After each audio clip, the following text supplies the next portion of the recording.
भारतीय संविधान का एक बहुत बड़ा पार्ट है मौलिक अधिकार। मौलिक अधिकार में हम इस तरीके की बातों को देखते हैं कि एज एन इंडिविजुअल हमें ह्यूमन होने के नाते हमारी डिग्निटी क्या है, हम क्या क्या चीजें रख सकते हैं, सरकार के द्वारा संविधान के माध्यम से कौन कौन से ऐसे अधिकार दिए गए हैं। क्योंकि इस पे बहुत बड़ा डिबेट हुआ था। जब आजादी मिली, हमारे लिए संविधान का निर्माण हुआ, तो संविधान के निर्माताओं ने यह देखा कि यह अधिकार लोकतंत्र के लिए, लोकतांत्रिक मूल्यों के लिए सबसे जरूरी है। क्योंकि लोकतंत्र तभी सफल होगा जब वहां के लोगों को अधिक से अधिक अधिकार दिए गए, और ऐसे भी अधिकार न दिए जाए ताकि समाज में अनार्की बने। तो हम अनार्की स्थापित भी नहीं करना है, साथ में हमें सामंजस्य बनाना है। तो इसके लिए बहुत सारे टॉक्स हुए, डिबेट्स के बाद ये फैसला लिया गया कि नहीं, लोकतांत्रिक मूल्यों की रक्षा करते हुए इंडिविजुअल्स को कई सारे राइट्स दिए जाए, चाहे वो राइट टू लाइफ हो, चाहे वो हमारा राइट टू प्रॉपर्टी हो, चाहे वो हमारा राइट टू डिग्निटी हो, चाहे वो हमारा राइट टू फ्रीडम हो, राइट टू रिलीजन हो। यानी किसी भी तरह के जो राइट्स हैं जो एक इंडिविजुअल को एक अच्छी जिंदगी दे, समाज के विकास में एक सहायक सिद्ध हो, उसको दिया जाना चाहिए। और उसी को ध्यान में रखते हुए भारतीय संविधान के द्वारा कई सारे ऐसे राइट्स दिए गए जिसके माध्यम से लोगों ने उसको आज तक एंजॉय कर रहे हैं। और भारतीय डेमोक्रेसी जो है एक इंडिया नहीं, एक पूरे वर्ल्ड में एक बहुत बड़े डेमोक्रेसी के रूप में काम कर रही है। और ये जो डेमोक्रेटिक वैल्यूज है वो फंडामेंटल राइट की मूल आत्मा को दिखाता है। यदि एक हम बात करते हैं तो सबसे पहले यदि पूछा गया डॉक्टर अंबेडकर साहब से कि आप बताइए कि भारतीय संविधान की आत्मा कौन है, संविधान का जो सोल है वो कौन सा है, तो उन्होंने एक आर्टिकल का नाम दिया, वो है राइट टू जो है अमेंडमेंट की बात उन्होंने कही थी। और इस तरीके की तमाम चीजें इस तरीके की बात कही जिसके माध्यम से हमने देखा कि तमाम चीजें वहां पे दिख रही है। और भारतीय संविधान में मौलिक अधिकारों को लोग काफी अच्छी तरीके से पढ़ना पड़ेगा। और जो स्टूडेंट्स हैं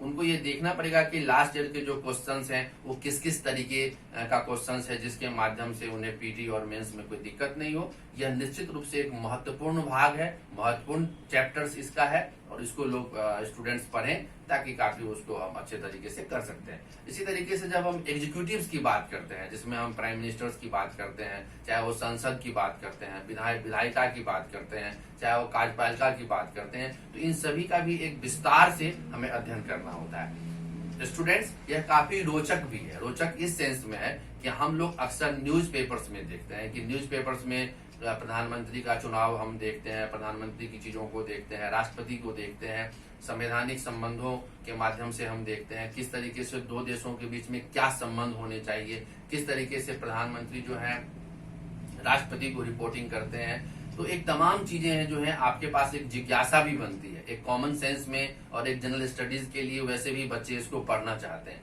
तो मेरा ऐसा मानना है कि जब आप इन चीजों को डिटेल्स में देखेंगे, इन चीजों को अच्छी तरीके से पढ़ेंगे, तो आप बहुत ही अच्छे, तो संविधान के जो चैप्टर्स हैं उसको हम पढ़ेंगे, चाहे पंचायती राज हो, चाहे वो हमारा जुडिशियल सिस्टम हो, चाहे वो हमारा कॉन्स्टिट्यूशनल अमेंडमेंट्स हो। तो इस तरीके के कई ऐसे चैप्टर्स हैं, कई ऐसी चीजें हैं जिसको हम लोग पढ़ते जाएंगे, देखते जाएंगे। और इसके तकरीबन 20 से 25 ऐसे चैप्टर्स हैं। चाहे मैं फिर से रिपीट करना चाहूंगा, चाहे वो भारतीय संविधान का इतिहास हो, चाहे वो प्रस्तावना हो, चाहे नीति निर्देशक सिद्धांत हो, चाहे वो मौलिक अधिकार हो, चाहे वो कार्यपालिका हो, विधायिका हो, न्यायपालिका हो, चाहे वो संविधान का जो स्पेशल प्रोविजंस हो, उसके संविधान के अलग अलग भाग हो। और इस तरीके से अनेक ऐसे चैप्टर्स हैं जो रोचक हैं, काफी महत्वपूर्ण हैं, और उसको बच्चों को पढ़ना ही नहीं है, उसको आत्मसात करना है। अक्सर यह देखा गया है कि जब हम संविधान को पढ़ते हैं तो हम एक कॉमन बातें पढ़ते हैं। कॉमन बातें तो बेसिक इंफॉर्मेशन है। मैं बार बार यही कहता हूं कि इंफॉर्मेशन, नॉलेज एंड विजडम,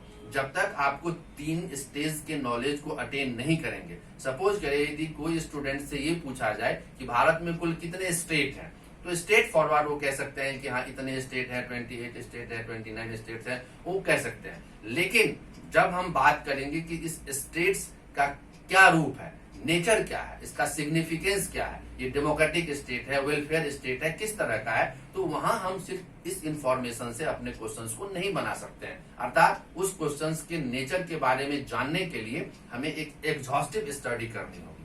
फिर हम जब उसकी बात करते हैं, जब हम इंटरव्यू में पहुंचते हैं, तो मेंबर्स हमें पूछ सकते हैं कि मिस्टर ए, आप ये बताओ कि क्या भारतीय जो स्टेट है अपने लक्ष्यों को प्राप्त कर पाई है आज तक, उसका असेसमेंट आप कैसे करेंगे।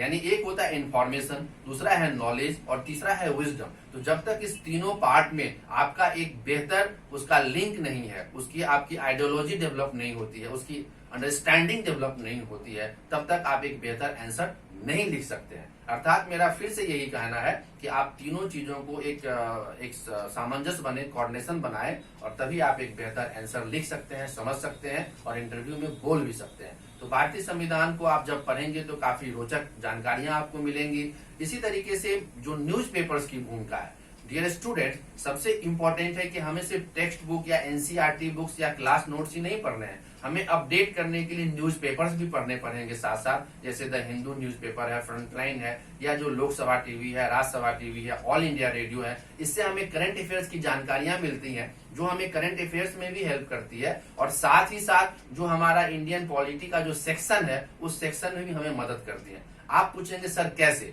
तो इसका जवाब यह है कि जब आप कोई लेटेस्ट डेवलपमेंट, जैसे अभी सीए का मामला चला है, एनआरसी का मामला चला है, तो ये जो मामले हैं, जब तक आप लेटेस्ट चीजों को नहीं पढ़ेंगे तब तक उस आंसर्स को नहीं कर पाएंगे। तो इस तरीके से मेरा मानना है कि आप अपने नोट्स को, चाहे एनसीईआरटी हो, चाहे वो टेक्स्ट बुक हो, चाहे क्लास नोट्स हो, चाहे वीडियो हो, चाहे वो टीवी, अखबार, रेडियो, कोई भी स्टफ हो आपके पास, उसको जब टोटलिटी में पढ़ेंगे, सबको मिला के पढ़ेंगे, तो आपको एक बेहतर उत्तर मिलेगा और बेहतर अंडरस्टैंडिंग बनेगा। तो मैं फिर से यही कहना चाहूंगा कि आप सभी स्टूडेंट्स इस चीजों को बिल्कुल ही भूल जाएं कि हमें कम स्टडी में काम करना है। नहीं, बिल्कुल आपको अच्छी किताबें पढ़नी है, साथ में वीडियो लेक्चर्स मिलेंगे, अंडरस्टैंडिंग मिलेगी, और आप धीरे धीरे करके जितने भी ये टॉपिक्स हैं, चाहे 20-25 सारे टॉपिक्स करेंगे, इससे फिर राइटिंग स्किल को आप डेवलप करेंगे पीटी के लिए। उसमें आप टिक लगाएंगे, प्रैक्टिस सेशन करेंगे, क्यूएमआर सेशंस करेंगे, और फिर उसके बाद आप राइटिंग स्किल करेंगे,